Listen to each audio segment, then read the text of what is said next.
punya koma. Saya ceramah memang. Kok kau yang sibuk, aku yang ceramah? Memang aku ceramah di sini kok. Kalau kau nggak mau aku ceramah, kau turun. Bukan begitu. Lah, di sini tempat saya berceramah, gereja tempat tapi kamu bukannya- ceramah. Kalau di sini yang ngatur siapa? Kok kau yang ngatur aku? Kok kau yang ngatur aku? Kau di Iya, sini siapa? baca bersama. Yaudah kau bacakan. Yo, kau bacakan. Baca. Baca, Kau Anda baca. bilang Anda mau baca. Kau baca.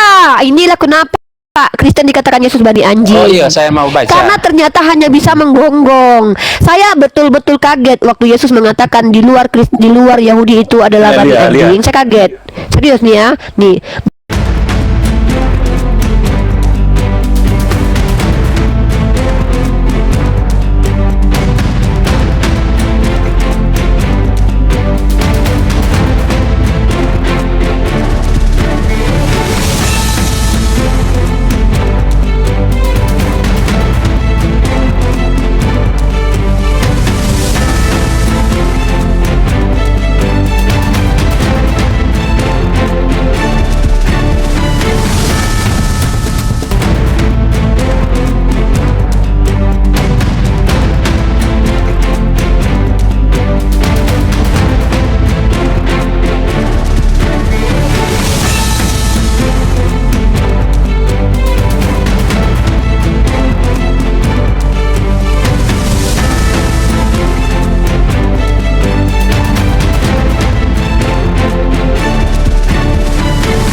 Assalamualaikum warahmatullahi wabarakatuh. Bertemu lagi dengan channel Kristologi Muslim, channel yang akan memperlihatkan diskusi dan debat lintas agama. Pada kesempatan hari ini, semoga kita semua dalam keadaan sehat walafiat, selalu diberikan kesehatan, dan segala macam urusan dilapangkan, dipermudahkan, dan dilancarkan seperti apa yang diharapkan, dan juga diberikan segala kecukupan ekonomi, rezeki yang melimpah yang tidak pernah habisnya dari Allah Subhanahu wa Ta'ala. Di video kali ini masih seperti biasa, saya akan memperlihatkan diskusi dan debat lintas agama di mana nantinya apologet Islam dan oknum Kristen akan saling bertanya dan menjelaskan agama masing-masing. Yang mana kita akan bisa menilai mana agama yang benar-benar bisa diterima dan dipahami secara akal pikiran manusia yang berakal. Di video ini juga kita akan melihat diskusi dan debat Unirifa dan apologet Islam lain dengan beberapa oknum Kristen yang mana kita bisa mendapatkan ilmu dan pengetahuan tentang ajaran Islam dan ajaran Kristen. Dan bagaimana berjalannya diskusi ini, apakah akan berjalan tenang dan santun atau malah sebaliknya memanas, di mana biasanya oknum Kristen jika tidak sanggup menjawab pertanyaan dan juga tidak terima ajaran dan isi kitabnya dibahas, mereka akan emosi dan marah, bahkan sampai menghujat pribadi atau ajaran. Nah, daripada penasaran dengan diskusi dan debat ini, mari kita simak saja videonya sekarang. Kajian ilmiah dipakai untuk dalam sistematika kajian ilmiah pembuatan jurnal, di mana ada namanya mengumpulkan data, menganalisis data, baru nanti memikirkan dan kemudian menghasilkan kesimpulan. Nah, hal ini sangat ilmiah sekali ya untuk mendapatkan sebuah konklusi atau pendapat ataupun teori dalam dunia ilmiah. Nah, ternyata hal tersebut sudah diajarkan oleh Al-Qur'an ya, tadabbur, tafakkur, dan ta'qilun. Nah, perkara tentang ketuhanan, kita harus akui umat Islam dan umat Kristen mendapatkan informasi dari yang dianggap kitab suci. Orang Kristen mendapatkan informasi dari Bible, umat Islam mendapatkan informasi dari Quran. Perbedaannya adalah dari sumber informasi ini valid atau tidak valid. Maka Al-Quran itu diklaim valid dari Tuhan, bukan dari pandangan manusia yang tidak ada kaitannya dengan Nabi Muhammad SAW. Tetapi Bible diklaim sebagai kitab suci, firman Tuhan, tapi secara esensi ditulis oleh orang-orang yang anonim, yang tidak jelas sumbernya siapa, dan bahkan kalau ditanya penulisnya pun sampai detik ini tidak diketahui. Maka secara epistemologik atau ilmu asal-usul, maka Bible itu tidak bisa dibandingkan dengan Quran. Kalau Quran itu sangat jelas, sangat very clear, karena Al-Quran itu dijaga dengan cara dihafalkan. Ya, jadi buat Rate Putih silakan naik ke atas kalau mau bertanya. Kalau seandainya punya polemik tentang agama Islam, silakan naik ke atas untuk bertanya saja. Seperti itu ya. Itu kalau kami percaya walaupun tak melihat, kami mengikuti apa kata firman Tuhan. Nah, inilah yang disebut dengan terdoktrin. Menurut Anda percaya, padahal kalau diteliti, Anda tidak sama sekali percaya dengan perkataan Yesus. Kalau betul-betul Anda percaya dengan perkataan Yesus, maka saya akan bertanya kepada Anda, siapa Tuhan menurut Yesus? Sama nggak Tuhan menurut Yesus dengan Tuhan menurut Anda? Silakan. Assalamualaikum Oni. Agamanya apa? Islam? Iya, alhamdulillah. Oke. Waalaikumsalam. Uni izin nanya Uni, Warahmatullahi wabarakatuh. kan kemarin mama teman saya meninggal. Dia ini bukan teman sih, dia sudah menjadi sahabat dari dulu Uni. Mamanya kan meninggal kemarin. Nah, saya bingung. Ini saya belum ke rumahnya Uni. Cuman takutnya nanti saya salah gimana ya tentang agama saya. Saya cuma mau nanya, boleh nggak kira-kira saya pergi melayat Uni? Temannya non Muslim. Iya, teman saya Kristen, mamanya meninggal kemarin 2 hari yang lalu. Kan dia kan orang Toraja, jadi belum dimakamkan. Yang tidak boleh itu mengikuti ritual keagamaannya, Bang. Kalau dalam ranah Boleh kan sosial datang itu kan, kayak yang penting kan nggak ikut di pas aku doa kan, belum Uni. pernah ketemu dalil, aku belum pernah dengar ada dalil yang menghalalkan untuk datang ke rumah orang yang sedang kemalangan dalam Jadi- keadaan Kristen. Jadi nggak boleh ya Uni? Aku belum pernah dengar dalil yang mengharamkan. Bukan berarti iya, aku bilang boleh. Aku nggak mau. Aku nggak bisa berfatwa. Ini kajian iya. fikih. Yang menjawab itu adalah ulama-ulama fikih, bukan saya. Nanti kalau saya bilang boleh dan nggak boleh, itu sudah jatuh fatwa jadinya. Dan saya belum berhak, Iya, benar. tidak berhak untuk memberikan fatwa. Cuman saya lebih berpatokan kalau dalilnya ada, ya saya akan bertawakuf dulu kalau belum paham. Jadi saya tidak mau membuat fatwa karena saya bukan lembaga iya. fatwa. Boleh dan Ya, nggak boleh itu makasih. ada fatwa nanti. Makasih Tapi infonya ingat Uni. ya, dalil innama amalu biniat, segala sesuatu itu tergantung kepada niat. Datang ke rumah orang non muslim dalam konteks menyambung hubungan yang baik karena ada kemalangan meninggal segala macam, selagi tidak mengikuti ininya, kalau aku mau aja ngelakuin itu. Cuman Iya. buat aku adalah apa ya, kekhawatiran nanti ketika di situ nanti ada prosesi dan segala macam, enak nggak enak, membuat kita jadi bersikap nanti malah mengikuti mereka. Itu sih. Oh iya Uni. Makasih Uni. Sasarannya Uni. Oke. Izin turunnya Uni. Assalamualaikum warahmatullahi wabarakatuh. Waalaikumsalam warahmatullahi wabarakatuh. Warahmatullahi wabarakatuh. Waalaikumsalam warahmatullahi wabarakatuh.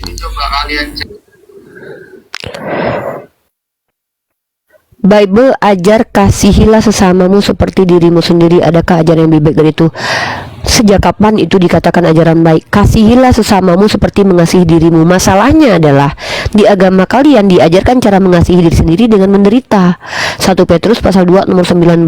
Adalah kasih karunia itu kau mengalami penderitaan yang tidak harus kau tanggung. Dan juga kepada dirimu sendiri kau diperintahkan untuk menyangkal diri, kau diperintahkan untuk memikul salib. Jadi kau memperlakukan orang lain seperti kau diperlakukan. Diperlakukan seperti apa dalam Biblemu? Kalau istrimu diperkodok, kau tidak boleh lawan, karena jangan melawan orang yang jahat kepadamu. Apabila ditampar pipi kiri, maka kasih yang kanan. Di agama Anda diperintahkan untuk mengasihi diri Anda, mengasihi orang lain seperti mengasihi diri Anda. Masalahnya mengasihi diri Anda itu diajarkan dengan cara disiksa. Jadi ketika Anda diperintahkan menyiksa diri Anda harus melakukan hal yang sama kepada orang lain juga. Apakah ini yang dikatakan ajaran benar? Hah? Ini yang dikatakan ajaran benar. Bagi saya ini bukan ajaran benar. Bagi saya ini ajaran konyol. Bagi saya pribadi ya. Kita kan beda, nggak mesti kita harus sama. Bagi saya ajaran menyiksa diri itu ajaran konyol. Bagi saya pribadi. Bagi kalian ajaran menyiksa diri itu adalah ajaran yang benar, karena Tuhan kalian sendiri rela disiksa. Bahkan dia yang membuat skenario supaya dia disiksa, kan bapaknya lagi. Kan ini keyakinan kalian. Selamat siang Bapak. Silakan perkenalkan diri agamanya Pak. Silakan. Saya dari Kristen, beragama Kristen Protestan. Oke, salam kenal Pak. Saya adalah seorang muslimah yang lebih senang menjawab pertanyaan dari non muslim. Kalau Anda punya pertanyaan tentang agama saya, silakan ajukan pertanyaan. Kalau Anda ingin tahu pemahaman saya tentang agama Anda, boleh juga bertanya tentang hal itu. Silakan, saya kasih kesempatan bertanya. Begini. Tapi nanti ketika saya menjawab jangan diganggu. Ya. Begini Mbak, saya selalu dibenci orang Islam di saat saya mengatakan Allah mendapat 1/5 dari hasil haram. Baru mereka mengatakan itu dari mana? Saya bilang itu ada surat di Al-Anfal ayat yang ke-41. Jadi bagaimana Mbak mau menjelaskan itu? Quran surah Al-Anfal ayat 41. Quran surah Al-Anfal ayat 41. Kita baca ya. Sepertinya Anda dibenci bukan karena itu deh. Kayaknya Anda dibenci karena Anda ini adalah seorang penghujat. Sepertinya begitu. Ya, layak sih dibenci penghujat itu karena merusak. Sabar, begini dulu, kan Mbak. saya bilang tadi, ketika saya sedang bicara, penghujat. kan saya menjawab penilaian saya. Loh, kok tersinggung? Tuhan Anda aja Anda kutuk aja Anda nggak masalah? Gimana sih? Kok lebih mulia Anda daripada Tuhan Anda?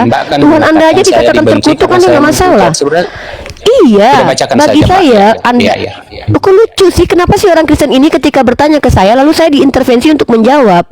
Kalian kan bertanya pendapat saya dong, kok saya nggak boleh menyampaikan pendapat saya tentang Anda? Lucu sekali Anda ini. Anda kan curhat tadi, Anda bilang, Mbak, saya dibenci orang Islam karena saya mengatakan Tuhan membutuhkan 1/5. Kan saya bilang, oh pantas Anda dibenci karena Anda seorang penghujat. Itu penilaian saya. Nah, lalu Anda bilang saya tersinggung. Bang, jadikan saya moderator Bang. Sebentar dulu, jangan diganggu. Saya lagi bicara. Bisa nggak sih jadi orang normal? Ya, di mute. Tolong dijadikan aku moderator Bang Darwis. Ya kalau normal jadi orang lah. Tahu nggak Anda? Kalau bicara dengan hewan, ketika kita ngomong, Mbak Uni, kamu ini udah diam dulu lah. Jangan atur saya. Saya ini saya ini bukan pembantu kalian Kristen loh. Itu urusan saya loh. Itu kau di sini butuh jawaban, bukan aku yang kau suruh-suruh. Aku bukan pembantu kau. Mentang-mentang dulu agama kau datang menjajah, jangan kau jajah saya. Tidak ada komal Islam yang diizinkan di depan saya dijajah oleh Kristen. Diam dulu. Kristen yang terhina diam dulu. Umat Islam terhormat mau bicara, diam dulu dong. Kalian ini lucu loh. Ketika kalian dikatakan penghujat, kalian tersinggung. Tuhan kalian aja dikatakan terkutuk, kalian tepuk tangan tiap tahun. Aneh. Seolah-olah kalian ini lebih. Loh, jangan ganggu saya.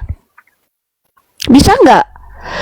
Jadi saya tengok orang Kristen ini merasa lebih mulia daripada Tuhannya. Tuhannya dikatakan terkutuk, dari Baljebul dikatakan gila. Itu urusan saya. Saya mau baca ayat nanti. Kenapa kau bertanya tapi kau yang kejang? Harusnya kan kalau kau bertanya seolah-olah serangan itu kepada saya harusnya kejang tantrum, tapi kau yang kejang di sini. Ayolah, kenapa kau takut? Saya menjawab. Saya yang menjawab seperti saya mau. Loh, kok saya yang kau atur? Nanti saya jawab. Saya yang menjawab atau kau yang menjawab? Itu perintah. Aku bukan tunduk kepada perintahmu. Kau minta tolong sama aku dulu baru aku mau. Tolong bacakan Mbak. Kan gitu. Tapi kalau kau suruh-suruh, memang aku bini kau. Bapak kau aja nggak layak menyuruh-nyuruh aku. Ya, bapak kau aja sendiri nggak layak nyuruh-nyuruh aku. Aku di sini menjawab pertanyaan, bukan kau suruh-suruh. Biadab kali kalian Kristen ini ya. Datang agama kalian ke Indonesia menjajah. Ini bukan diskusi. Saya lagi menjelaskan agama saya. Kau mengganggu saya. Kau suruh-suruh saya bacakan. Memangnya aku pembantu kau? Bapak kau aja nggak bisa nyuruh-nyuruh aku. Ya, oke. Dengarkan baik-baik. Kenapa rata-rata orang Kristen itu pada akhirnya membuat perangannya sangat menjijikkan, teman-teman? Karena ketika mereka terganggu dikatakan penghujat, mereka lupa bahwa Tuhannya terkutuk, mereka tepuk tangan. Hei, kau diam dulu. Yang menjawab siapa? Aku atau kau? Sekarang aku tanya sama kau, yang berkuasa di saya nggak pernah malu dengan Al-Quran. Saya tidak pernah malu membaca Al-Quran. Mana saya malu membaca kitab kalian yang isinya cabul dan persundalan di sana banyak loh. Maaf loh ya. Ya memang saya ceramah di sini. Memang di sini tempat saya ceramah. Ini yang suruh saya berceramah di sini Bang Darwis yang punya koma. Saya ceramah memang. Kok kau yang sibuk? Aku yang ceramah. Memang aku ceramah di sini kok. Kalau kau nggak mau aku ceramah, kau turun. Bukan begitu. Lah, di sini tempat saya berceramah, gereja tempat kita berceramah. Kalau di sini yang ngatur siapa? Kok kau yang ngatur aku? Kok kau yang ngatur aku? Kau di sini siapa? Baca bersama. Yaudah kau bacakan. Yo, kau bacakan. Baca. Baca, Kau Anda baca. bilang Anda mau baca. Kau baca. Inilah kenapa Kristen dikatakan Yesus babi anjing. Oh iya, saya mau baca. Karena ternyata hanya bisa menggonggong. Saya betul-betul kaget waktu Yesus mengatakan di luar Yahudi itu adalah babi anjing. Saya kaget. Serius nih ya. Nih, berkat kepada Judulnya anjing. Islam menjawab. nih. Setelah Iya, ditanya saya dia menjawab. takut Ini kan membaca. Loh, kok takut? Saya kan lagi menjawab nih. Nih. Baca, Saya Bu. mengatakan, Baca, Bu. Loh, Baca. kau bertanya, saya menjawab, betul? Lihatlah penonton yang menonton. Dia begini Ya, kualitas penonton yang audio. menonton. Kenapa tadi Ya memang begini kualitas saya. Iya, kualitas saya memang begini. Kualitas saya begini, tidak akan mau Maksud diperintah saya oleh baca, Bu.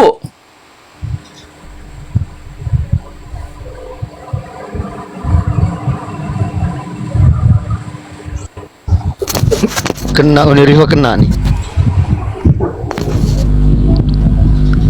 Kena Uniriva lagi, kena lagi akunnya tuh.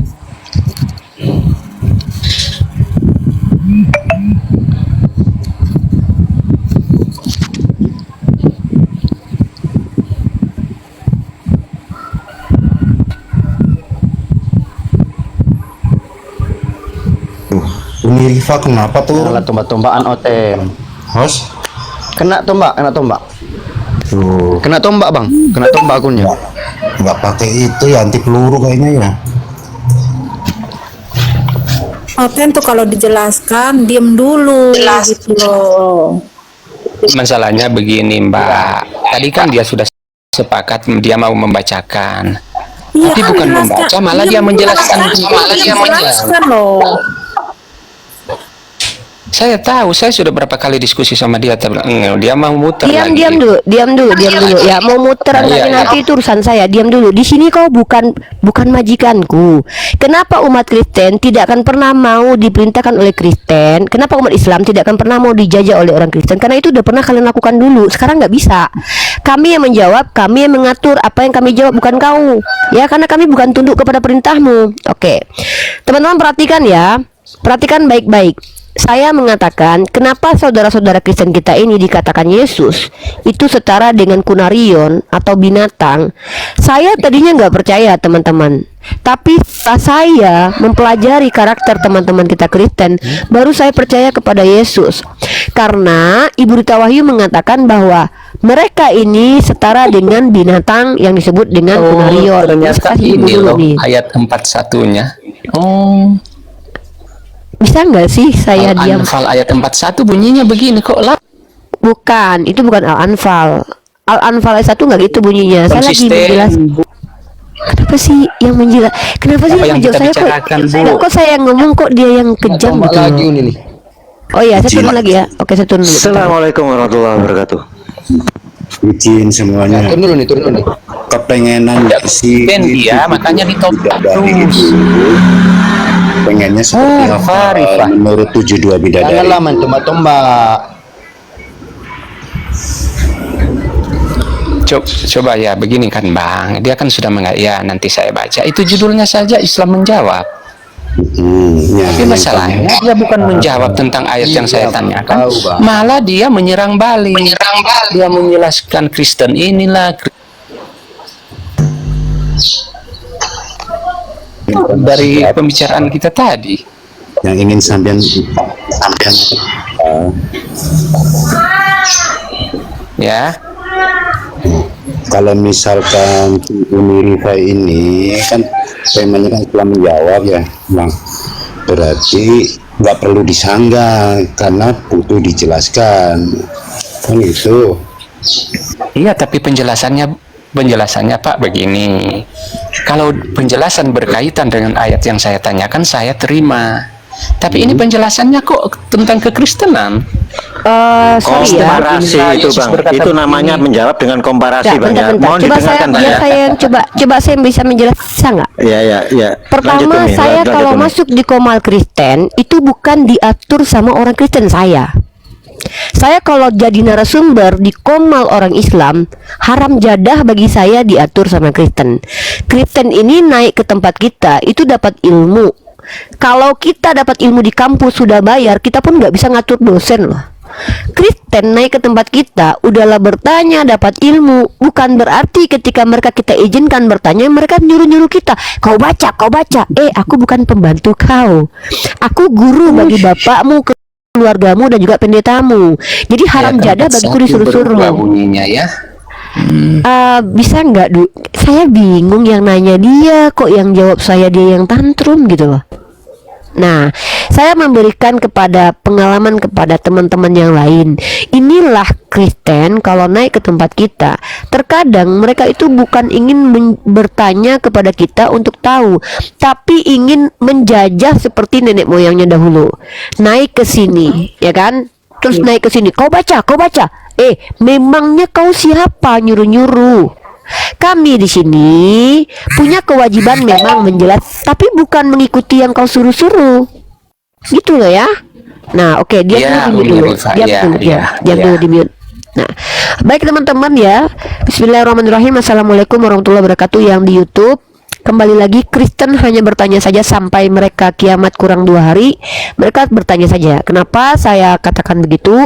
Karena rata-rata umat Kristen jangankan menjelaskan agamanya, bertanya saja kadang mereka tidak tepat dan tidak layak dan tidak pantas dan tidak patut. Banyak aduh, ini orang ganggu. Ini ganggu kenapa nih orang ini? Kok kayak kepanasan, saya belum menjawab aja kamu udah terguncang loh. Ya, Mendengar jawaban ya udah bacaan diam, itu. di mute dulu. Kau di sini bayar nggak? Bayar nggak naik ke sini? Nggak bayar kan? Nggak tahu diri pula.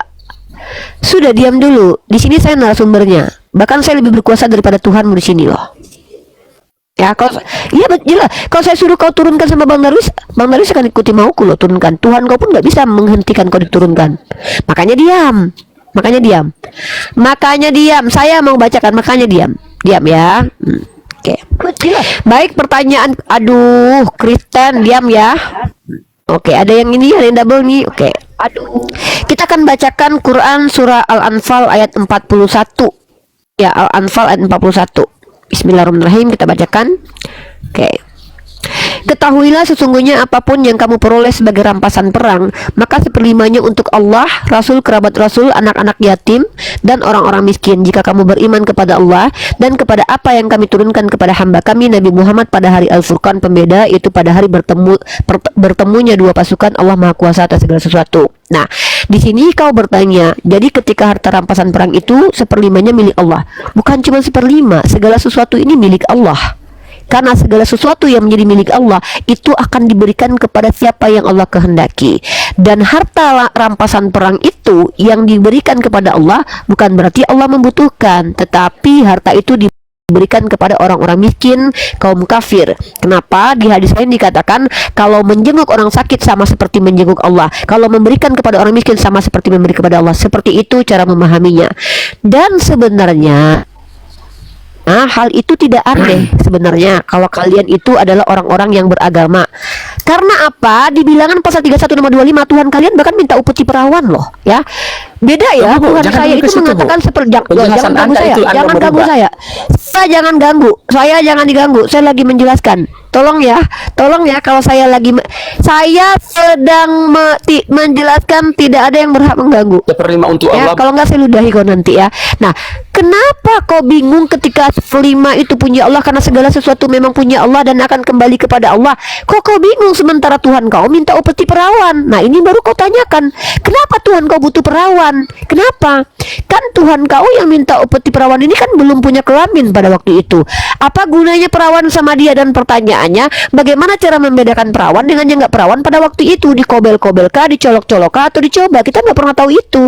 Nah, mari kita lihat bilangan pasal 31 teman-teman ya, di mana Tuhan yang umat Kristen bahkan bukan meminta seperlima loh, minta upeti perawan. Ya, minta upeti perawan. Nah, jadi beda. Kalau Allah, ketika Allah berkata itu adalah punya Allah, maksudnya apa? Diberikan kepada yang berhak membutuhkan. Sama seperti kami sedang mengerjakan pekerjaan Allah. Apa? Kami berdakwah. Gitu loh. Jadi ketika kami memahami Al-Quran kami bahwa memang harta rampasan perang itu untuk Allah, bukan berarti Allah butuh keledai untuk naik sehingga bokongnya duduk di atas keledai. Bukan. Tuhan kami nggak berpantat, berbokong, enggak.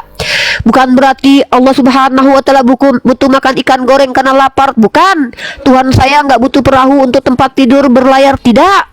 Tuhan saya nggak butuh keledai sehingga ngambil keledai orang, bukan. Karena Tuhan saya bukanlah Tuhan yang membutuhkan segala sesuatu, tapi segala sesuatu butuh kepada Tuhan saya. Nah, kalau kita mengkomparasi, kenapa kau kaget? Kenapa kau kaget? Kau baca Bilangan pasal 31 nomor 25. Saya tunjukkan ayatnya. Ya, ini ayatnya nih. Saya naikkan satu akun lagi Unirifa 19 untuk buka ini ya, Bang, biar saya nggak ngambil ini ya. Kita lihat di sini.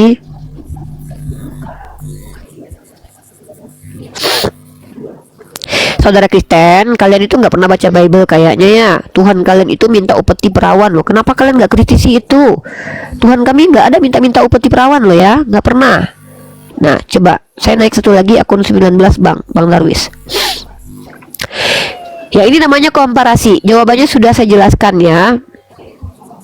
Oke.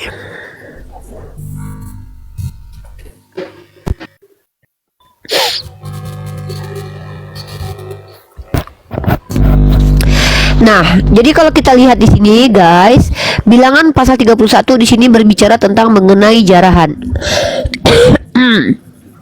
Tuhan berfirman kepada Musa, hitunglah jumlah rampasan yang telah diangkut yang berupa manusia, itu jeder kon ya, berupa manusia dan hewan. Engkau ini dan Imam Eliazar serta kepala-kepala umat itu, lalu bagi dualah. Pertama bagi dua dulu tuh ya. Lalu bagi dualah rampasan itu kepada pasukan bersenjata yang telah keluar berperang dan kepada segenap umat yang lain. Dan engkau harus mengkhususkan upeti bagi Tuhan dari para prajurit yang keluar bertempur itu, yakni 1 dari setiap 500 baik dari manusia. Tuh ya, tuh Tuhan kalian bahkan minta orang, minta upeti perawan.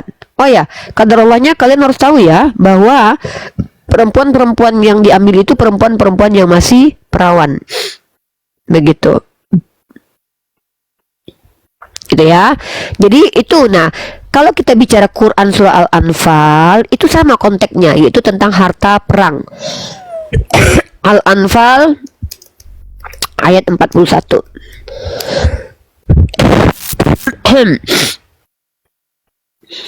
Ya, kami mudah kok memahami Quran, kami nggak betul-betul banget loh.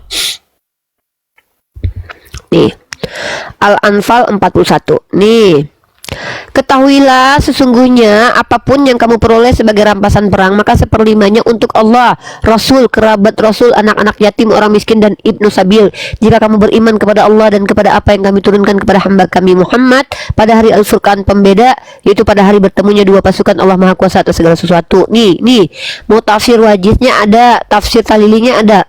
Setelah memerintahkan umat Islam memerangi orang-orang kafir, jika mereka memerangi umat Islam, maka pada ayat ini Allah menjelaskan ketentuan pembagian ganimah yang ketentuannya hanya dilakukan oleh Allah semata. Karena itu ketahuilah bahwa orang-orang beriman sesungguhnya segala yang kamu peroleh sebagai rampasan perang, yaitu harta yang diperoleh dari orang-orang kafir melalui pertempuran, maka seperlimanya untuk Allah, Rasul, yang digunakan untuk kemaslahatan umat yang ditetapkan oleh Rasul, kerabat Rasul, Bani Hashim dan Bani Mu'adz, alif anak yatim karena mereka kehilangan orang tua yang bertanggung jawab untuk membiayai hidupnya, orang miskin yang membutuhkan, dan ibnu sabil yaitu orang yang kehabisan bekal ketika sedang dalam perjalanan. Demikianlah ini jika kamu beriman kepada Allah dan kepada apa yang kami turunkan berupa ayat-ayat yang berfungsi untuk penguatan mental. Tuh, jadi ketika memang Allah punya segala sesuatu, tapi kepunyaan Allah itu diberikan Allah kepada hamba-hamba yang Dia kehendaki. Jadi kami ada jawabannya.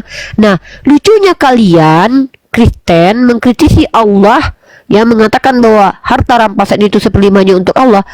Kalian lupa Tuhan kalian minta upeti di sini. Ini baru Tuhan minta nih. Itu ketetapan Allah itu. Itu Tuhan kalian minta nih. Dan engkau harus mengkhususkan upeti bagi Tuhan. Ini Tuhan minta upeti nih. Ini Tuhan minta upeti loh guys. Nah, ini yang harus kalian perhatikan baik-baik, kok begini isinya gitu loh.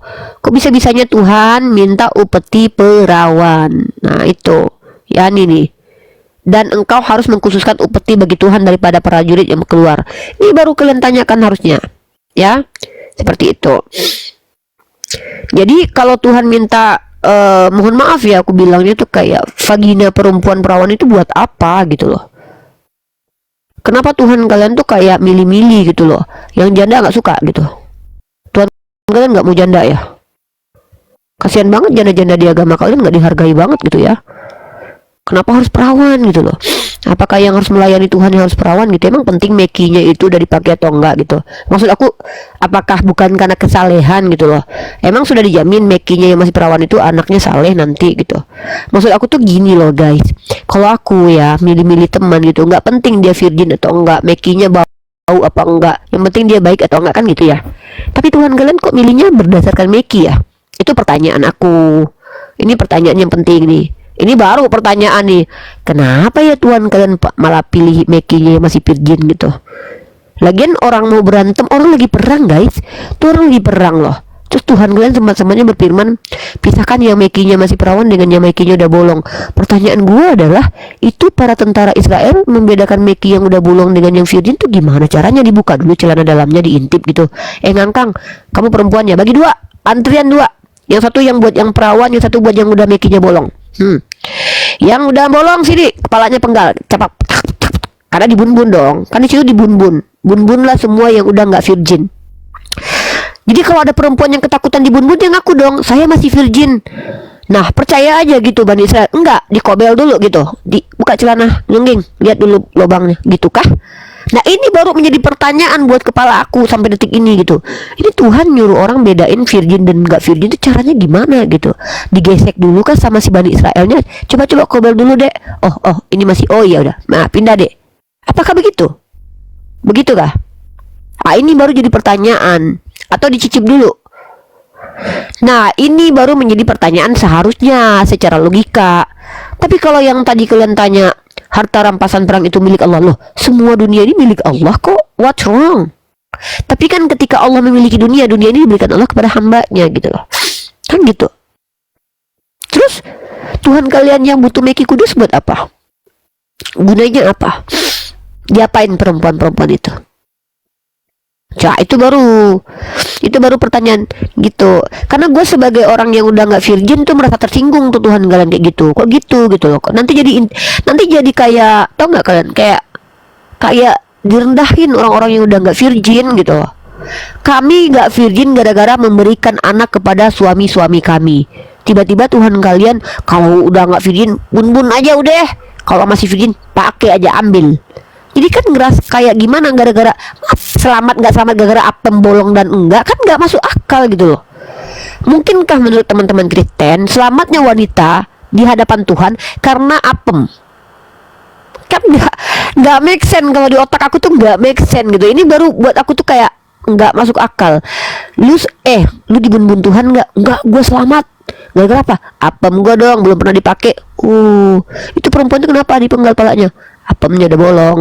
Nggak make sense. Nggak ada di otak aku kepikiran Tuhan bisa berpikir seperti itu gitu loh. Nah ini baru jadi pertanyaan. Maka kalian haruslah bertanya kepada penulis kitab kalian, wahai saudara penulis kitab, ini gimana ceritanya? Ini Tuhan suruh bedain perawan dengan yang nggak perawan tuh caranya gimana? Pertama caranya dulu gimana? Ya caranya gimana gitu? Membedakannya gimana caranya? Gue tanya itu dulu tuh.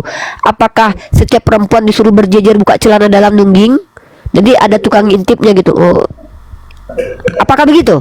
Atau diraba dulu, atau dicobai dulu, atau gimana? Kan nggak mungkin orang lihat dari dalam luar celana dalam bisa tahu ini perawan atau enggaknya. Dilihat dari bokongnya gede, kecil. Kan nggak mungkin. Maka tutorial untuk membedakan yang virgin dengan enggak gimana? Yang pertama itu pertanyaannya. Yang kedua adalah, apa iya selamatnya perempuan gara-gara virgin dan enggak? Masa perempuan selamat apa enggaknya gara-gara apem? Yang bener aja lah. Pertanyaannya, bener nggak ini firman Tuhan? Serius nggak ini Tuhan kalian pernah perintahkan untuk bedakan mana perawan mana enggak? Lalu yang perawannya dibun-bun, yang nggak perginya dipakai, diambil lagi, diminta lagi sama Tuhan jadi upeti. Itu perlu kalian jawab itu. Perlu kalian jawab itu. Ya, nah gitu. Silakan pasien selanjutnya.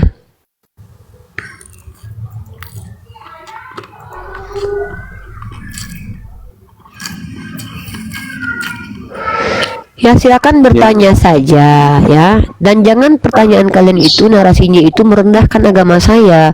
Saya bukan orang yang diajarkan apabila ditampar pipi kiri kasih kanan, tidak. Ya, saya harus membuka cakrawala berpikir kalian gitu loh. Maka dengan cara komparasi itu supaya kalian sadar bahwa oh iya ya, di kitab kita kayak gitu ya. Lalu kenapa saya aneh dengan kitabnya orang Islam? Rifa sudah menjelaskan, jangan diganggu saya menjelaskan. Begitu.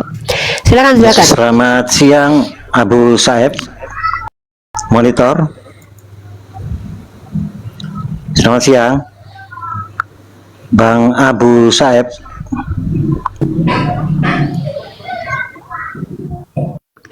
Ya,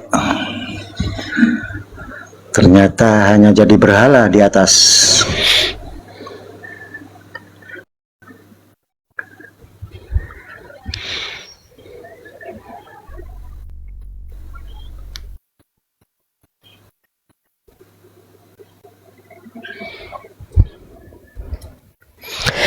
Nah, jadi ada caranya teman-teman. Kalau teman-teman bertanya, pertama jangan jajah saya. Saya paling anti dengan penjajahannya. Pertanyaan itu diawali dengan siapa, mengapa, di mana, bagaimana, apa. Ya, kata-kata pertanyaan. Tapi kalau katanya begini, baca, bukakan, tunjukkan, itu bukan pertanyaan. Belajar nggak bahasa Indonesia? Itu namanya kata perintah. Sejak kapan saya mau diperintah orang Kristen? Orang Islam aja nggak boleh memerintah saya, kok Kristen berani-beraninya memerintah saya? Emang kalian siapa? Kau bacakan Rifa. Lah kau siapa? Kau bukakan ayatnya. Lah kau siapa? Saya ini ditanya itu, Uni Rifa, siapakah yang anu ini dan itu? Itu bertanya tentang subjek orang. Uni Rifa, bagaimana keadaan ini dan itu? Itu bertanya tentang situasi keadaan. Uni Rifa apa? Itu berluas tuh tentang benda, tentang apapun lah. Kemudian Uni Rifa di mana? Itu bertanya tentang lokasi. Uni Rifa apalagi? Siapa? Mengapa? Di mana? Bagaimana? Apa? Kalau kalian naik ke sini diizinkan bertanya, naik tiba-tiba, Rifa bukakan ini, bukakan. Itu kau nggak bertanya. Itu kau nyuruh-nyuruh.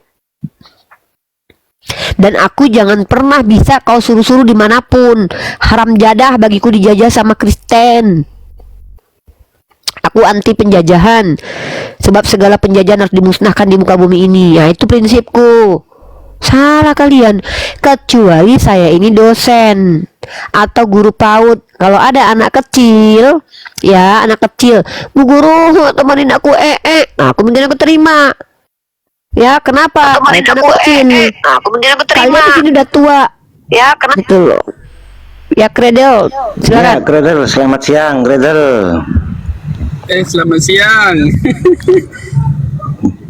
Saya tertekan lah. Ni saya tertekan. Saya cuma mendengar aja ni. Tengah Apakah bawa? Apakah bawa? Baik. Barangkali mau bertanya awak. Tak, dia bawa mobil dia. Jumlah jumpa awak dekat Malaysia dekat mana? Uni datang Malaysia, datang sini saya Uni kan stay dekat Malaysia. Di mana tu? Di mana? Ini saya kat KL Negeri Sembilan. Putar-putar lah. Kemarin dekat Rengit. Uni ke Rengit, Negeri Sembilan. Berapa hari kat sini? Bolak-balik Malaysia. Uni pergi Morocco? Malaysia. Wah, bagus ya. Uni, macam sekarang ni ada dengar itu ada pendeta baru mualaf tu, apa pendeta Aram ya? Wah, makin sedikit lah kami di Indonesia kalau macam tu nanti. Itulah. Kalau seandainya kalian percaya dengan kalau kalian percaya dengan kitab kalian, harusnya kalian bangga sedikit karena Yesus berkata, banyak yang terpanggil, sedikit yang dipilih. Artinya memang betul-betul sedikit harusnya kalian, cuman justru kalian terbanyak di dunia. Ini aneh. Padahal Yesus berkata, banyak yang terpanggil, sedikit yang terpilih. Harusnya tuh kontradiksi kan. Ketika kalian banyak menjadi mayoritas, itu berarti yang banyak itu nggak benar, berarti justru yang sedikitlah yang selamat. Nah, tapi begini, ini terkait tentang mu'alaf, ini akan sampaikan sedikit ya. Ini termasuk orang yang biasa saja ketika ada yang murtad ataupun mu'alaf. Kenapa? Karena mu'alaf dan murtadnya seseorang itu bagi Uni tidak mempengaruhi apapun. Tetapi yang mempengaruhi adalah ketika seorang mu'alaf itu menunjukkan kemu'alafannya, baru itu membuat Uni sumringah atau happy gitu. Karena mengklaim menjadi mu'alaf itu baru klaim, dan sulit untuk mengaktualisasikan kemu'alafan itu. Kalau dia tidak ini, dia akan mencoreng nanti agama Islam, justru sebaliknya malah membuat kerusakan dalam Islam. Nah, Uni tidak bersuudzon kepada siapapun yang menjadi agama Islam saat sekarang ini, tapi Uni tidak termasuk yang terlalu euforia dengan banyaknya mu'alaf. Suka sih suka, alhamdulillah, alhamdulillah. Tetapi tidak terlalu euforia karena sudah banyak kekecewaan ya. Kadang dia jadi mu'alaf malah merusak dari dalam, kadang dia mu'alaf malah mengganggu dari dalam, kadang dia mu'alaf malah mencerminkan ajaran sebelumnya. Jadi Uni termasuk orang yang tidak terlalu membahas personality, tapi membahas ajaran. Nah, begitu juga dengan ada yang murtad. Kalaupun Raja Arab murtad ya, Muhammad bin Salman ternyata murtad suatu saat, bagi Uni biasa saja. Karena kebenaran itu bukan dilihat dari penganutnya, tapi dilihat dari isi ajarannya. So, buat credo, bagi Uni, kita itu diskusi ini membangun cakrawala berpikir ya, bukan untuk islamisasi. Uni mute dulu sebentar ya. Kenapa Uni tidak tertarik islamisasi? Karena agama Islam itu bukan agama yang disodor-sodorkan. Agama Islam itu agama pilihan. Kalau seseorang itu sudah berpikir, akalnya, otaknya berfungsi, wallahi, dan hatinya tulus, wallahi dia sendiri yang akan menjadi Islam tanpa perlu ditawarkan. Tetapi ketika seseorang itu walaupun dia cerdas, otaknya terbuka, dan memang dia menutup diri, mau jungkir balik pun para apologet menceritakan tentang Islam kepada dia, didatangkan pun Nabi Isa atau Yesus turun ke bumi lalu berkata, aku bukanlah Tuhan, ditampar bola balik, dia tidak akan beriman. Jadi islamisasi itu bukanlah tugas yang harus dilakukan. Tugas Uni adalah mendakwahi, mengajak apa? Arah belum Islam yang perlu diajak dulu, karena Islam agama untuk orang berakal. Maka orang yang calon-calon muslim dan muslimah ini diajarkan dulu berakal. Caranya seperti apa? Contoh seperti tadi, ketika ada saudara Kristen yang bertanya kepada Uni Quran surah Al-Anfal, itu Tuhan mengatakan 1/5 harta ya, dibacakan ayatnya ya. Nah, ketahuilah sesungguhnya apapun yang kamu peroleh sebagai rampasan perang, maka 1/5-nya untuk Allah, Rasul, kerabat Rasul. Jadi dispesifikan untuk Allah dan Rasulnya.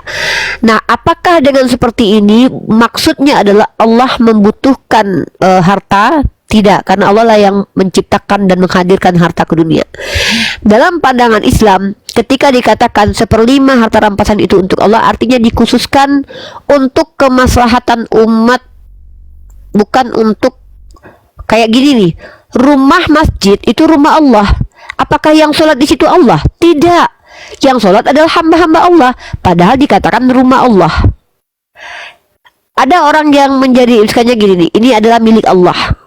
Oh, bukan berarti Allah butuh, tidak, tapi dipakai untuk makhluk-makhluk Allah lainnya. Seperti itu sebenarnya memahami Quran surah Al-Anfal 41. Tapi ternyata saudara Kristen kita itu mungkin Uni nggak tahu lah ya, niatnya untuk menghujat ke apa, Uni nggak tahu. Dia menyalahpahami ayat tersebut. Maka Uni komparasi. Loh, kalau mau aneh baca Bilangan 31 nomor 25. Justru Tuhan yang minta upeti, di antara upetinya ada manusia, dan manusia menjadi upeti itu di antaranya wanita perawan, karena yang lain dibun-bun. Anak laki-laki, perempuan sudah bersuami dibun-bun. Manusia yang diselamatkan pada waktu perang, harta rampasan perang oleh Bilangan 31 ini di zaman Musa, hanya satu yang dibiarkan hidup, yaitu perempuan yang masih virgin. Bentar. Begitu. Jadi inilah kenapa Uni mengajak kalian berpikir ya. Kalau kalian ingin bertanya seputar Islam saja, Uni akan menjawab. Tapi pertanyaan yang betul-betul membutuhkan jawaban. Tapi di dalam muatan kalian, pertanyaan kalian itu ada muatannya itu.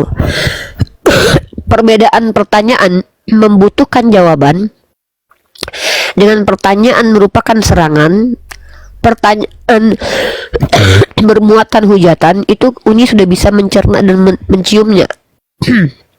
Begitu ya.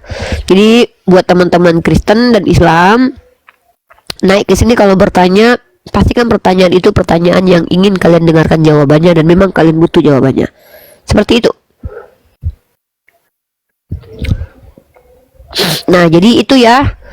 Jangan dipahami agama Islam itu seperti memahami terjemahan kitabnya teman-teman Kristen, nggak boleh ya, karena bagi kami itu memahami Al-Quran itu harus menggunakan kaidah ilmu.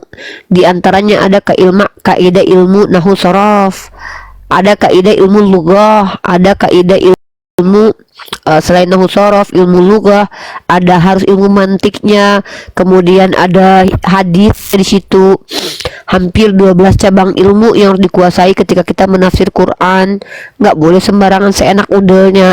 Dan yang paling mengerti Al-Quran itu adalah Rasulullah Shallallahu Alaihi Wasallam. Makanya butuh hadis untuk kami paham. Bukan Al-Quran yang butuh hadis, kami yang butuh hadis. Al-Quran ketika apa yang difirmankan oleh Allah itu diantaranya, kalau yang hukum-hukum yang jelas itu muhammad itu jelas. Sebodoh-bodoh kita pun kita paham. Seperti tentang ketuhanan, kul huwallahu ahad.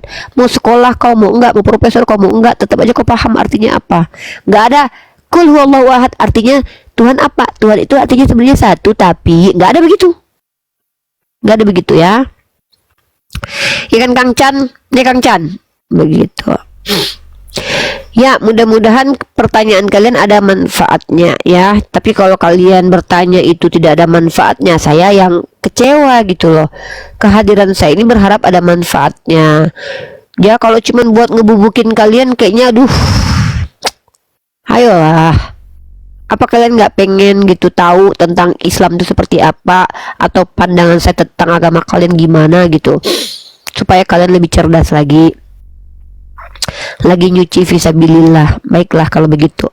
Nah, jadi saudara-saudara yang Islam dan Kristen, teman-teman semua, naiklah bertemu saya itu bertanya, dan pertanyaannya pertanyaan yang betul-betul kalian ingin tahu jawabannya. Dan ketika saya menjelaskan tentang agama saya, jangan kalian ganggu ya, jangan kalian ganggu. Saya tidak sudi diganggu. Begitu.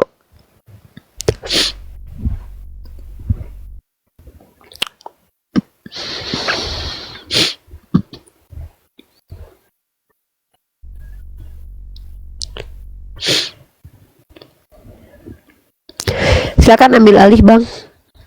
Bang siapa yang jadi moderator biasanya? Itu ya, kita bahas tentang kepemilikan harta rampasan perang ya. Oke. Teman-teman Islam ataupun Kristen tuh harus paham bahwa di dalam agama Islam itu sangat diatur tentang kepemilikan. Kepemilikan istri ditandai dengan adanya ijab kabul. Kepemilikan suatu barang ditandai dengan ijab kabul jual beli ataupun hutang piutang ataupun sewa menyewa. Itu ada aturannya. Jadi ketika kalian mau memiliki sesuatu, itu aturannya itu berlaku. Dari mana asal pemilikan itu, bagaimana cara mengambilnya. Karena kalau tidak ada aturan pada saat itu, kepemilikan bisa dengan cara merampok dan merampas. Dan ini akan merusak sistem dunia atau sistem masyarakat. Maka Islam hadir untuk memberikan barrier atau memberikan batasan mana yang boleh, mana yang tidak boleh. Contoh, diizinkan bagi kita berdagang, memperjualbelikan barang-barang benda-benda yang ingin kita miliki. Kemudian kalaupun kita mau menikahi seorang perempuan, ya kita boleh kok memilih yang mana yang mau dinikahi. Begitu juga perempuan boleh memilih mana yang mau dia terima untuk menikah. Nah, jadi kepemilikan anak pun juga diatur ya. Dan kalau seandainya kita tidak diatur kepemilikan, nanti pencurian akan dianggap benar. Nah, termasuk salah satu kepemilikan harta rampasan perang.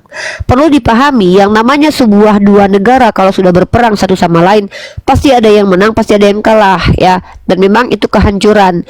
Nah, ketika suatu negara telah memenangkan peperangan kepada negara lain, bagaimana cara mengambil hartanya itu diatur dalam Islam, nggak sama dengan ajaran kalian yang tidak diatur sama sekali.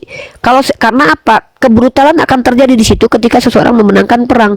Dia bisa semena-menanya nanti, sewenang-wenangnya nanti. Maka Allah memberikan aturan bahwa sekian 1/5 harta rampasan perang itu milik Allah. Maksudnya bagaimana? Bukan berarti Allah butuh duit itu, tidak. Karena Allah bukan manusia yang butuh keledai untuk duduk. Allah bukan manusia yang butuh nasi ikan goreng untuk makan, bukan. Tetapi harta rampasan perang itu yang punya Allah itu akan dipergunakan untuk perjuangan perjalanan dakwah fi sabilillah. Dan itu akan diatur oleh Rasulullah Shallallahu Alaihi Wasallam.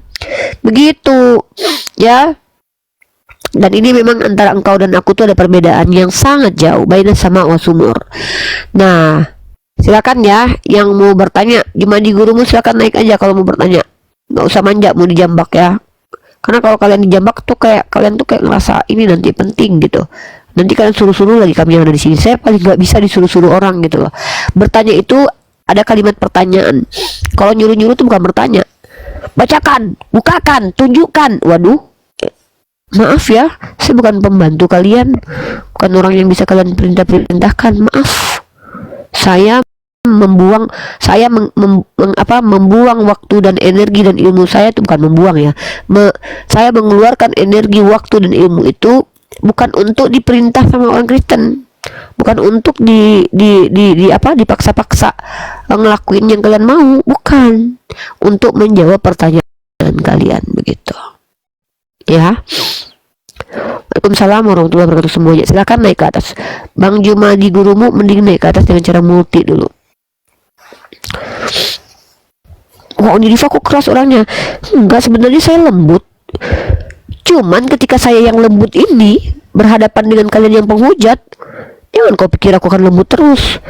Nabiku aja panglima perang. Nabiku aja panglima perang loh. Kalau nabiku aja lembut gak akan memenangkan peperangan. Kau pikir nabiku kalau berperang itu kepotong, ketusuk? Nggak ada kayak gitu. Nggak ada kayak gitu. Berdakwah fisabilillah itu memang harus bil hikmah. Tapi ketika menghadapi kalian itu yang menghujat itu bukan lagi sebagai berdakwah, tapi sudah masuk ke zona perang. Dan perang itu situasi kondisi tergantung kalian. Gitu ya. Gitu. Silakan naik yang mau bertanya ya.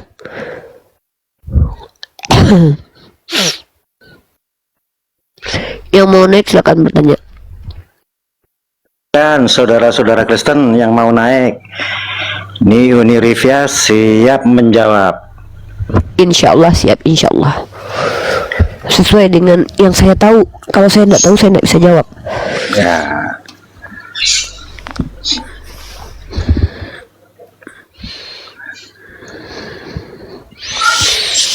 Disuruh naik, nggak ada yang naik. Makanya tutorial supaya naik ke sini bermartabat, jangan menghujat. Coba niatkan yang baik, jangan niatkan untuk menghujat, niatkan untuk ingin tahu aja gitu loh. Insya Allah saya kasih tahu. Tapi naik-naik lembut sih suaranya lembut. Unilever, saya mau bertanya, masa saya dibenci orang Islam karena saya bilang Tuhan butuh 1/5, Tuhan minta 1/5. Nggak ada di situ Tuhan membutuhkan, milik Allah. Allah nggak bilang Allah butuh di situ. Ketahuilah sesungguhnya apapun yang kamu peroleh sebagai rampasan perang, maka 1/5-nya untuk Allah. Nggak ada di situ Allah butuh, Allah ingin, Allah mau. Untuk Allah itu ketetapan, bukan berarti Allah membutuhkan sesuatu. Kalau hitunglah rampasan perang dan berikanlah upeti bagi Tuhan. Nah oke, kan sama itu seperti agama Murifa yang Tuhannya juga punya ini. Oke, masalahnya Allah nggak pernah minta perawan. Nah gitu. Nah, itu baru penting untuk dibahas. Kan sedih aku sebagai wanita yang udah nggak perawan lagi, udah 2 anaknya. Kalau seandainya Tuhan kalian turun ke dunia gitu ya, terus kami dijajah sama Israel, aku termasuk yang dibun-bun lah. Mau operasi perawan lagi gara-gara pengen selamat. Nah makanya jadi bingung aku, nih kayak mana nih ceritanya nih. Ternyata nanti Israel datang menjajah kita Indonesia, terus Tuhan kalian memerintahkan kepada Israel menggunakan kitab Bilangan pasal 31. Bun-bun semua yang sudah tidak perawan, yang masih perawan ambil bagi 3 buat Tuhan. Aku sebagai wanita yang tidak virgin lagi terganggu dengan itu. Oh bahaya juga nih. Nah itu baru menjadi pertanyaan. Karena begini, doktrin yang tidak mengganggu kemaslahatan umat atau bangsa lainnya atau orang lain itu nggak masalah, silakan. Bagi saya tai sapi adalah Tuhan. Kau cium, kau makan tai sapi, kau masak, kami nggak masalah. Tapi sudahlah kau masak, kau ganggu pula, kau serakkan pula lauknya di depan rumah orang, tuh ganggu tuh, boleh orang marah. Sama ketika kalian punya doktrin, misalnya doktrin kalian itu adalah bagi kami perempuan tidak perawan itu perempuan hina. Wih, itu merusak peradaban itu, karena banyak perempuan yang sudah tidak perawan, janda banyak di dunia ini. Ya, jangan nanti gara-gara doktrin agama kalian, kita bilangan 31 ini, kalian menganggap janda itu hina, rendah, nista. Itu makanya aku tengok ternyata ya, ketika aku lagi live streaming, dasar janda, apakah janda ini sebuah kehinaan gitu? Nah, inilah yang tidak ada di agama kami. Di dalam agama Islam, janda itu bukan sebuah kehinaan, karena nabiku saja menikahi janda, istri pertamanya janda lagi. Itulah bukti bahwa janda pun sama mulianya dengannya tidak janda. Di agama kalian tertulis begitu. Kalau yang virgin loloskan, selamat. Kalau nggak virgin, bun-bun. Nah, ini menjadi pertanyaan kemudian nih, kayak mana ceritanya nih? Kayak mana ceritanya? Kan begitu. Itu yang harusnya kalian tanya. Itu yang harusnya kalian sibuk ngurusin. Nah, seperti itu. Astaga, Nabi gauli janda. Ya nggak apa-apa lah yang digauli istrinya yang mantan janda. Yang nggak boleh itu Tuhanmu menyuruh Hosea menggauli pesundal. Nah, inilah aku tengok orang Kristen nih. Ketika nabiku menggauli istrinya mantan janda, kau ketawa. Tapi Tuhan kau menyuruh Hosea untuk bersundal, memperanakan anak sundal. Tepuk tangan kau. Nih, ini yang nggak boleh. Ini baru perbuatan keji dan mungkar ini. Kalau seorang suami menggauli istrinya yang mantan janda, itu bukan perbuatan hina. Memangnya nggak ada orang Kristen yang menikahi janda? Kau pikir si Agatha itu bukan janda? Si Agatha itu janda, dinikahi sama Kristen, berarti perbuatan hina itu. Menggauli istri sendiri mantan janda itu bukan perbuatan hina. Yang hina itu adalah ketika Tuhan memerintahkan nabinya untuk bersundal. Nih, ini baru tidak masuk akal ini. Nih ya. Ini yang harus kalian pikirkan. Nih, pergilah. Di sini dibilang nikahi, pada kawini di sini dalam terjemahan barunya. Ya, aku tunjukkan terjemahan barunya. Mana terjemahan baru di sini ya? Pandai pula kalian bikin nikah. Nikah itu bahasa Al-Quran. Segini pap-pap di kalian. Inilah kalian nih. Inilah agama. Kalian menertawakan orang yang menikahi janda. Tuhan kalian menyuruh mengawini pesundal dan beranak-anak sundal. Nah, itu ketawa kalian, tepuk tangan kalian tuh. Nggak masalah bagi kalian kan? Inilah lucunya saudara-saudaraku Kristen ini. Ketika nabi kami menikahi mantan janda, kalian bilang itu sebuah kehinaan. Ini Tuhan kalian kayak mana nih nabi di agama kalian? Ini nabi di agama kalian loh. Ketika Tuhan mulai berfirman, berbicara dengan perantaraan Hosea, ini di ayat keduanya nih. Pergilah kawinilah seorang perempuan sundul dan peranakan anak-anak sundal. Tuh. Nih, pergilah kawinilah seorang perempuan sundul dan peranakan anak-anak sundul. Ini nih. Tuh ayatnya. Ini. Jadi memang di agama kalian ini lebih memuliakan pesundal daripada janda ya. Apa salah janda? Janda kalau diceraikan sama suaminya bukan berarti dia yang biadab, bisa jadi suaminya yang biadab. Kalau pesundul udah jelas-jelas yang biadab, dia menjual mekinya gitu loh. Bagi kalian lebih mulia pesundul daripada janda. Inilah kalian. Makanya bahaya ini doktrin kalian ini loh, merendahkan janda-janda. Kalian tahu nggak? Salah satu janda terkenal di Indonesia beragama Katolik adalah Shirley, salah satu gubernur Ternate, Maluku Utara. Janda dia itu, Shirley namanya. Mau kalian hinakan dia? Mau kalian katakan dia hina gitu? Jangan kalian begitu. Kalau orang bersundal kalian muliakan, janda kalian hinakan, agak lain otak kalian ku tengok. Berobat kalian.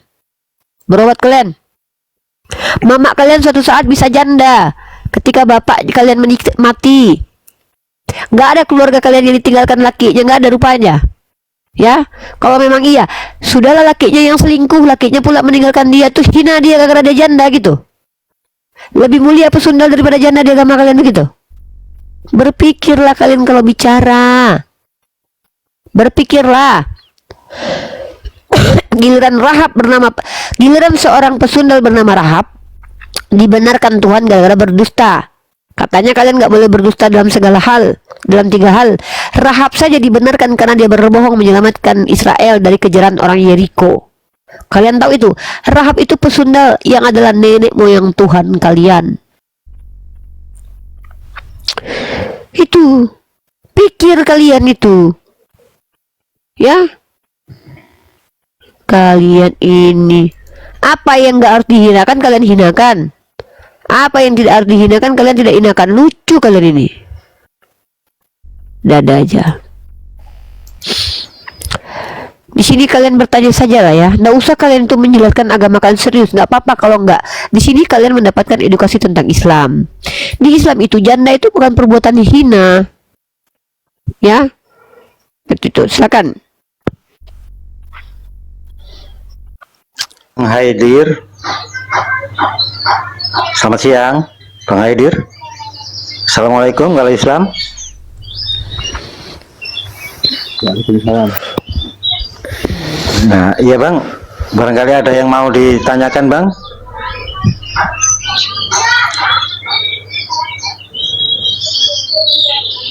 Bang Haidir, iya, suruh bertanya sedikit saja, kenapa kok langsung turun Bang? Ya kalau begitu sepertinya tepuk tangan untuk Hosea ya Uni ya. Iya, Hosea memperanakkan anak-anak sundal. Tepuk tangan untuk Hosea, jangan tepuk tangan untuk Yesus. Karena Hosea lah yang meresmikan pesundal itu. Tapi itu perintah Tuhan.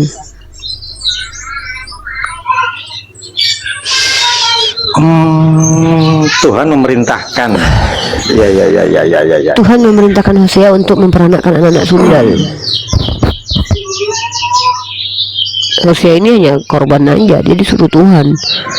Mana ada orang mau punya bini pesundal, tapi kan karena Tuhan yang memerintahkannya, mau nggak mau dia harus mau lah, kan Tuhan yang perintahkan. Ya, jadi memang benar ya nih, pesundal itu lebih masuk surga duluan itu ya, benar ya. Kalau di dalam makanya saya bingung kenapa umat Kristen ini menghina janda dan memuliakan pesundal, bingung saya. Aduh.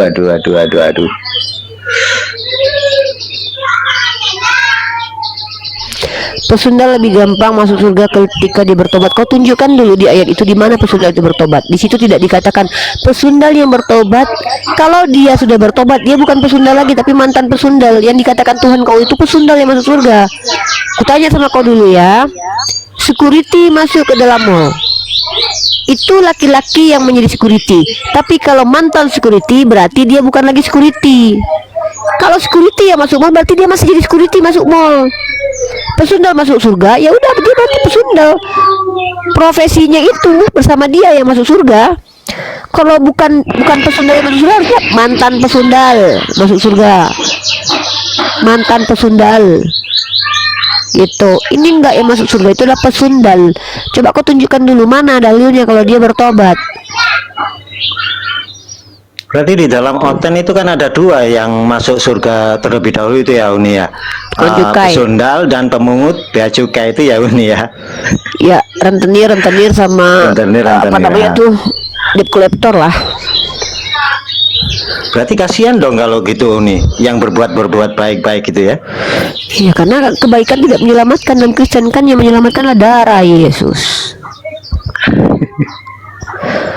Jadi nanti kalau seandainya ada pembunuh 100 orang, pedofil 1000 orang, dia bertobat menyembah kepada Yesus, dia sama-sama satu surga dengan orang yang nggak pernah membunuh, nggak pernah berbuat jahat, tapi ngakunya Kristen, sama-sama masuk surga berdua nanti.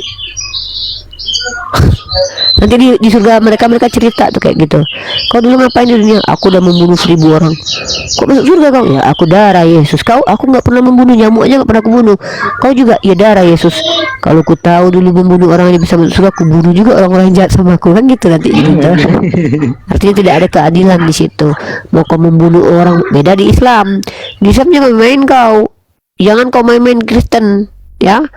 Kristen jangan main-main di Islam, karena di Islam itu dalam Islam itu bismillahirrahmanirrahim, famayyamal misqala dzarrati khairan yarah wa may ya'mal misqala dzarrati syarran yarah. Kebaikan yang sebiji sawi pun tidak akan dilupakan, keburukan sebiji sawi pun tidak akan diluputkan. Kafarat itu pasti berlaku, dan salah satu bentuk kafarat adalah dengan terlukanya kita, tersakitinya kita, begitu gitu. Sebaik apa sih bisa naik surga? Tidak ada ketentuan, itu kita yang atur. Ketentuan itu Allah meminta kita, Allah memerintahkan kita untuk taat. Ketaatan kita setaat apa? Nggak penting setaat apa, yang penting taat. Karena Allah sudah tahu kalau kita ini tidak akan bisa setaat-taatnya, tapi Allah memberikan kesempatan untuk bertobat. Ada pula yang memberikan yang lucunya adalah ini, Mia bertanya sama saya, sehebat apa sih harus masuk surga?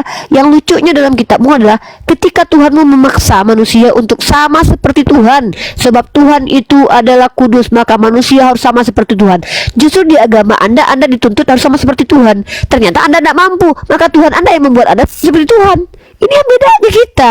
Di agama Islam, dalam Al-Quran surah Al-Baqarah 286, la yukhallifullahu nafsan illa wus'aha. Allah tidak membebankan sesuatu kepada orang melampaui kemampuannya. Tetapi setiap orang berpotensi masuk surga kalau dia mengikuti aturan Allah. Kalau dia khilaf, maka dia ada aturannya lagi, bertaubat. Begitu. Di mana ditulis di situ pesundal yang penting taat? Berarti kalau kau bersundal, kau ke gereja tiap hari, kau boleh masuk surga gitu. Ini aku bilang. Berarti ketika kau taat kepada Yesus sekalipun kau bersundal, tetap kau masuk surga gitu, Mia. Mak jang. Inilah agama yang tidak mengajarkan manusia untuk bertobat dari kejahatan, berhenti dari kejahatan, dan melakukan perbuatan yang lebih baik. Kenapa? Mau kau bersundal sekalipun kau tetap masuk surga, kan begitu? Selamat siang. Ya, selamat sore, bro. Silakan, bro. Izin Umi.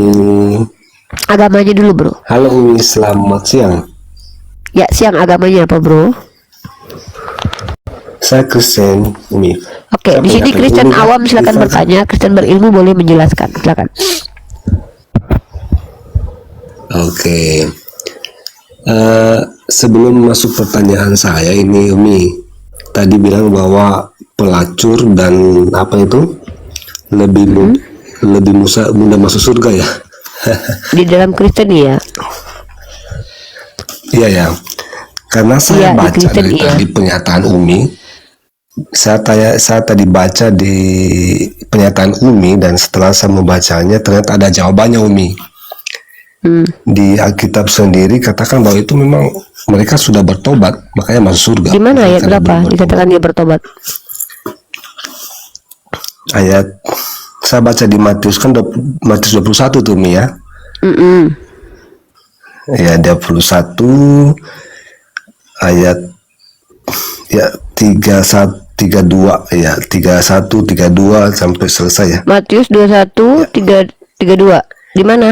Ayat 32 ya. Siapakah di antara kedua orang ini yang melakukan kehendak ayahnya? Jawab mereka, yang terakhir. Kata Yesus kepada mereka, aku berkata kepadamu, sesungguhnya pemungut-pemungut cukai dan perempuan-perempuan sundal akan mendahului kamu masuk ke dalam kerajaan surga. Sebab Yohanes yang datang menunjukkan jalan kebenaran kepadamu, dan kamu tidak percaya kepadanya. Tapi pemungut-pemungut cukai dan perempuan-perempuan sundal percaya kepada Yesus. Kan berarti kalau percaya kepada Yesus, walaupun kau bersundal kan masuk surga, kan gitu kan? Benar dong kata saya. Bukan logikanya dong. Jadi mereka terus gimana? Pemungut cukai dan pesundal itu sudah percaya, artinya mereka sudah bertobat. Itu iya, logikanya. bertobat di agama kalian itu kan bukan berhenti dari perbuatan sundal, tapi kan percaya kepada Yesus kan sebagai Tuhan. Setelah bertobat, seringkali Yesus berkata, pergilah dan jangan sama dengan waktu ketika Yesus ketemu dengan perempuan sundal, pergilah dan janganlah, bertobatlah dan janganlah berbuat dosa lagi. Kalau seandainya perempuan sundal itu bersundal lagi, apa hukumannya dari Yesus? Ya, kalau perempuan itu bersundal lagi, apa hukumannya dari Yesus? Konsep ada namanya pengudusan setiap hari ya, karena manusia ini kan tentu tidak lepas dari dosa. Setiap hari dikudusin kok. Ya udah kalau gitu kan enak, kalau bersundal itu tinggal dikudusin setiap hari, kok bersundal lagi boleh. Pengudusan pengudusan tidak identik dengan bebas berdosa. Karena kalau bebas berdosa Ya berarti makanya dia saya sama tanya, sekali tidak mengenal kalau ada Allah. pesundal nih, hari ini dia bilang sama Yesus, aku percaya sama Yesus. Hari itu dia berhenti bersundal, besoknya dia bersundal, diapain sama Yesus? Masuk surga atau masuk neraka dia? Dia berarti belum bertobat. Loh, bertobat definisinya apa dalam agama Kristen? Meninggalkan hidup yang lama. Meninggalkan hidup yang lama. Adakah tuh orang yang masuk ke dalam Kristen itu dijamin setelah masuk Kristen dia tidak lagi berbuat sundal, berbuat jahat? Ada satu Tidak manusia ada sejak zaman purbakala Yesus datang ke dunia, ketika dia jadi Kristen dia tidak lagi pernah berbuat jahat, tuh ada nggak begitu? Tidak ada jaminan, tidak ada jaminan Nah, ketika kalau orang begitu masuk kalau Kristen dia bersundal tidak setelah berdosa. percaya kepada Yesus, apa yang terjadi? Dia masuk surga atau masuk neraka? Sekali lagi pengudusan itu sampai akhir hayat. Ya sudah, makanya saya bilang kalau gitu ya enak, tinggal dikuduskan aja kok. Bersundal lagi dikuduskan, bersundal lagi dikuduskan. Nah ini yang disebut dengan menormalisasi Kalau persundalan. begitu itu berarti sengaja namanya. Loh, kalau dia sengaja emang kenapa? Coba saya tanya nih, kalau ada pesundal yang sengaja jualan, enggak, saya tanya, kasus yang mana? ini buat di Coba kasusnya kasus nih, ada kasus perempuan fakta sundal, dulu, dia fakta percaya dulu. kepada Itu Yesus, kan dia ke asumsi. gereja. Ini saya Ya. memang asumsi, yang saya bawakan contoh. Oh ya. Kasusnya saya bawakan contoh nih, ada namanya si Rasmi. Rasmi ini kan tukang tua bersundal, tiba-tiba dia jadi Kristen. Ya. Hari itu dia jadi Kristen, dia tidak bersundal. Besoknya dia jualan lagi nih, bersundal lagi. Nah, terus Iya. dia bertobat lagi kepada Yesus, terima lagi. Besoknya bersundal lagi, bertobat lagi. Seperti itu kan? Ya. Ya, Gini aja deh, saya nanya, kalau ada orang Kristen membunuh dan enggak, kalau ada orang Kristen yang bersundal, hukumannya apa menurut Yesus? Hukumannya apa di dunia? Nggak kan ada. Tetap ada konsekuensi kan. Di Ya dunia apa pelan-pelan. konsekuensinya Kalau apa? di- Konsekuensi orang bersundal di dunia itu dikasih apa sama Yesus? Kalau secara status tetap diampuni total. Ya sudah, kalau gitu ya boleh bersundal Tapi secara juga. kan tetap ada konsekuensi dong. Ya apa Orang bersundal, kan ada hukum tidak konsekuensinya? diatur kan? Ya Ada kan konsekuensinya hukum diatur, apa? kan? Kalau orang Kristen bersundal hukumannya apa dari Yesus? Upah dosa dalam maut, kematian. Ya udah kalau gitu dia mati. Ada pesundal yang langsung mati jadi Kristen. Memang kalian pikir kalian Kristen ini nggak mati-mati? Mati kalian. Nah, itu kan nggak boleh diterjemahkan secara literal kematian. Ya udah, matinya apa? Mati Itu rohani. Kematian rohani. Gitu. Artinya kematian Oke, mati rohani. Artinya dia akan Berarti terpisah dengan Tuhan. ketika ada orang Kristen, dia hidup bersundal, berbuat dosa, dia mati rohani. Betul. Berarti dia nggak masuk surga. Dalam arti dia terus menerus hidup dalam dosa, ya berarti sebenarnya dia tidak percaya Kristus. Karena kalau Ya memang ada orang Kristen percaya itu yang nggak Kristus, terus menerus hidup dia dalam akan dosa. terus Kalian terus menerus hidup dalam dosa kok. Apa siapa? Coba saya tunjukin satu orang Kristen yang ketika jadi Kristen dia tidak pernah lagi berbuat dosa hidupnya. Saya tanya sama Kristen nih, apa perbedaan orang yang terus menerus hidup dalam dosa, orang yang sekali-sekali berbuat dosa? Apa Kalau perbedaannya? Oke, kalau begitu saya tanya balik deh, adakah Mbak Umi lihat seorang yang masuk misalnya Muslim tidak pernah berdosa? Nah inilah bedanya di Islam. Di Islam itu bertobat itu artinya adalah berhenti dari perbuatan itu, lalu mengganti perbuatan jahat itu dengan perbuatan baik. Makanya perbuatan itu mempengaruhi keselamatan. Di Kristen kan kalau kau berbuat baik atau enggak kan sama aja. Kadar Yesus kan menyelamatkan kau. Makanya diam dulu ketika saya lagi menjelaskan, Anda jangan potong. Ini perbedaan. Aduh, giliran saya ngomong kan Anda yang tanya, saya menjelaskan. Kalau saya yang bertanya Anda menjelaskan, saya diam, saya dengarkan. Kalau Anda yang bertanya saya menjelaskan, saya ngomong Anda diam. Kalau omongan saya dipotong, gimana Anda mau paham? Saya mau membedakan dulu nih, pertobatan ala Kristen dan pertobatan ala Islam itu beda. Di Islam itu bertobat itu bukan mengucap asyhadu an la ilaha illallah, bukan. Itu baru mengucapkan syahadat. Yang namanya bertobat itu adalah berhenti dari perbuatan jahat itu dan mengganti perbuatan setelahnya dengan perbuatan baik. Nah, kalau seandainya ada orang Islam dia berbuat dosa, dia dihukum, namanya kafarat. Kafarat itu apa? Salah satu bentuk kafarat adalah dengan adanya musibah dalam kehidupan, adanya luka dalam kehidupan. Bang, geser judulnya Bang Darwis. Nah, atau dia harus mengganti perbuatan jahatnya dengan perbuatan baik. Contoh, kalau dia berzina, dia harus dirajam, dipukul. Kalau dia misalkannya membunuh, dia dikisos atau dia kena denda. Seperti itu dalam Islam. Nah, di kalian yang saya tanya, orang yang bersundal 100 kali dengan orang yang bersundal 10 kali, apa bedanya di Kristen?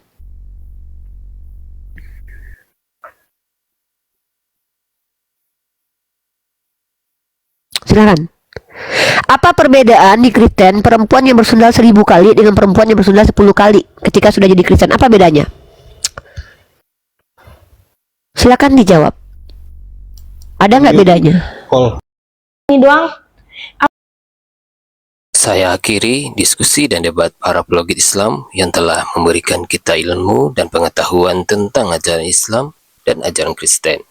Semoga ilmu yang kita dapat dari diskusi dan debat ini dapat membentengi kita dari pemutatan yang mana pada saat sekarang banyaknya misionaris-misionaris mencari muslim yang awam untuk dimurtadkan.